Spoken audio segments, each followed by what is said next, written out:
bird swings its head down, when it pulls its head back, and when it shakes its head from animals scrambling to hide, may have had little luck, as the terror bird would easily scoop it up and swallow it whole.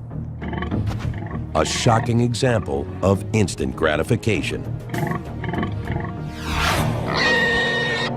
If this was part of terror bird behavior, they may also have coughed up pellets of undigested fur and bone, as predator birds do today,